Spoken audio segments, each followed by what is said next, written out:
Hi, I'm Amy Redmond. Thanks so much for joining me for this technique painting today. So I've already developed quite a bit of this painting in other videos, but I wanted to let you know how to place trees onto a hillside. There are various elements to this, and we're going to start out with a small flat brush.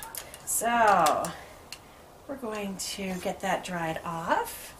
And the first thing that I want you to think about is that things that are closer to us are going to be lower in the picture plane, lower in our canvas. So if I put some trees in this area, they're going to be larger, even if we see them as the same type of tree, back further on our hills. They're going to get smaller as we go back. So let me kind of demonstrate that. I'm going to use some brown and some green just to kind of get this started. And that's going to give me some sort of a nice, dark beginning. It's not going to be a final layer. There's several steps here to go. But I'm just dabbing at my canvas and creating kind of a nice, soft, natural, organic shape there to my tree there. I don't want to be a perfect circle lollipop or something like that. I'm creating kind of some, I don't know, maybe oaks on a hillside here. So if I've got a larger one in this area here, as I have the area that it's planted in, as that goes back, it's going to get a little bit smaller. So it's rising up in the picture plane as to where it's planted, and it's getting a little bit smaller. So this one could maybe be just a tad bigger even yet. So why don't we kind of make that a little bit bigger. And then from there, I'm going to keep going, and I want to make sure that I have a very random placement of my trees. So something I like to talk about is kind of my popcorn trees. And so imagine if you grabbed a handful of popcorn and you throw them onto a pillow and they kind of just fall in different areas. Some are going to stick together, some are going to go off on their own, but they're going to be falling in kind of a random arrangement, let's say. So as I go back on my hill here, I might have some of these little dabby trees back in this area, about here. Maybe some that are back here, they're getting much smaller. We're going to see a little bit closer groupings perhaps of them. And again, maybe as we come up here, they're getting just a little bit bigger. And again, they're falling kind of randomly. So we don't want to always do threes or always twos, but instead it's just here and there we've got a little tree that is maybe sitting next to another one and maybe not.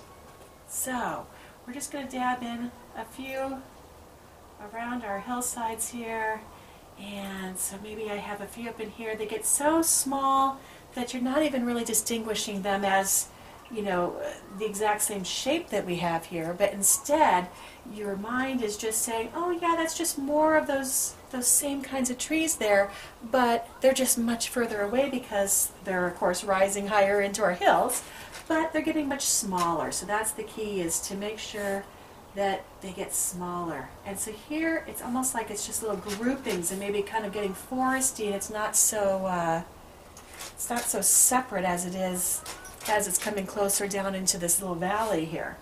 So maybe I'll just put a couple more, because I'm not worried about this being just perfect. This is really more just for demonstration purposes to show you how I'm going to go ahead and bring these to life now. So be right back in just a moment. I'm going to let these dry, and then we're going to put on some shadows and highlights.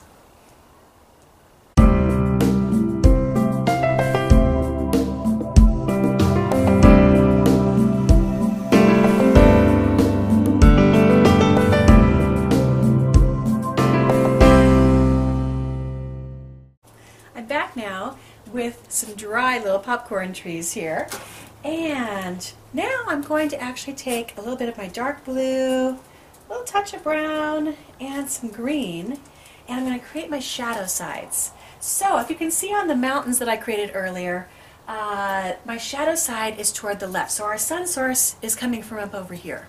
So we want to make sure that the same thing happens on our trees. So, on this nice large one here, I'm going to demonstrate that, once again, trying to create that texture of the foliage of the tree in my brush stroke. I'm using a tapping kind of a method with my ultramarine blue, my brown there and some green. And you can see that it's kind of a little crescent moon. We don't want that to be real straight across. We want this to curve a little bit so that it maintains the curve of the object, which of course in this case is that rounded tree.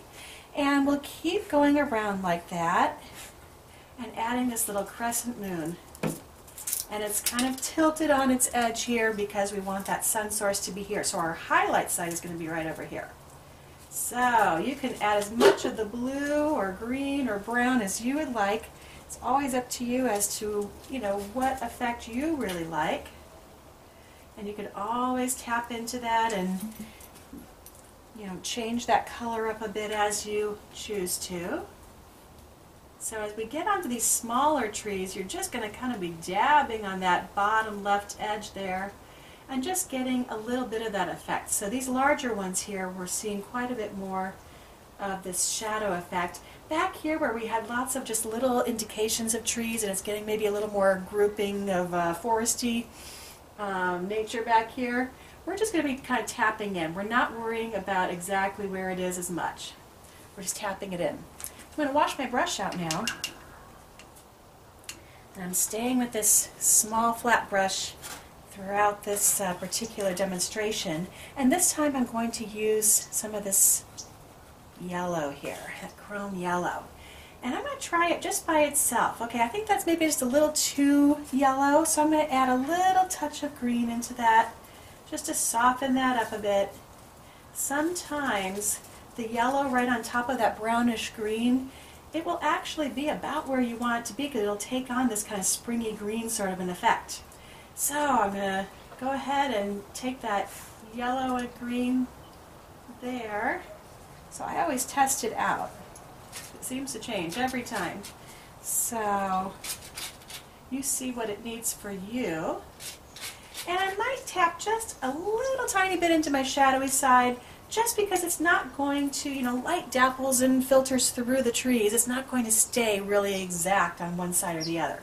But we're just trying to kind of get this effect here. So again, I'm going to tap some of that kind of springy green into some areas back in here as well. Now the trees that are further away, we do want those to stay a little bit more subtle in color. We don't want them to pop out as much as we do with the ones that are closer to us. So don't do too much of that highlight color back there, but you can add just a little touch here and there. And then to ground our trees, instead of actually doing trunks, we don't even have to do that. We can just add a little shadow underneath our trees there. So in this case, I was talking earlier, if you want to watch that video, about that purple and yellow are complementary colors. And that's why I'm using purple instead of brown as my shadows in the hills. So I'm going to do the same thing for the shadow underneath my trees. I'm going to use my purple and a little bit of that gold raw sienna color. And I'm going to let those colors kind of mix and mingle there. And where you want your shadow to go is actually about halfway, maybe just a little bit more than halfway underneath, and you're going to sweep out. You don't want it to come way far down here because that would indicate that the light source is way up here. So you want to stay like this. It's not going to come out to this edge. It's going to go about halfway or a little more this way, and then we're going to sweep out here. And allow that to be kind of a haphazard ending shape for that shadow. Don't have that be a real solid rectangle, let's say, under there, okay? So I just want that to kind of sweep out and create a nice shadow there. Same thing here. I'm going to go like that. It's going to come right up to this tree here. I pulled a little of that green and I would normally probably let that dry a bit more. And I'll just keep going around here, and you're going to see how suddenly this really comes to life by just adding these shadows. You're just sweeping out to the side. It's not a perfect line. It's not a perfect rectangle out there. It's just very nice and natural. So again, just kind of sweep out there. Again, under all of these back here, we're just going to give an indication that there's some grounding back here with some shadow. Again, I'm using that purple and that raw sienna, that kind of gold honey mustard kind of a color there. and that is giving me that indication of some shadow back on my hills. And again, you choose how much of the purple you like in there, or the more that you let the gold and the purple mix together, the more of a brown you're going to create. But that brown is not going to be a real flat, lifeless brown. It's going to be a brown that has much more energy to it, and that's why I always use complementary colors, particularly in a landscape. So that's another little tips video for you that you can watch sometime. I'll talk about complementary colors and how they work together well. And but if nothing else, you have learned a little bit about how to get trees to kind of scatter onto a hillside and get those shadows and highlights to kind of bring that all to life. So I hope that you've enjoyed this technique video and that you'll join me again soon, and also join me for one of my full paintings and start from start to finish with me on a painting, and enjoy the journey with me.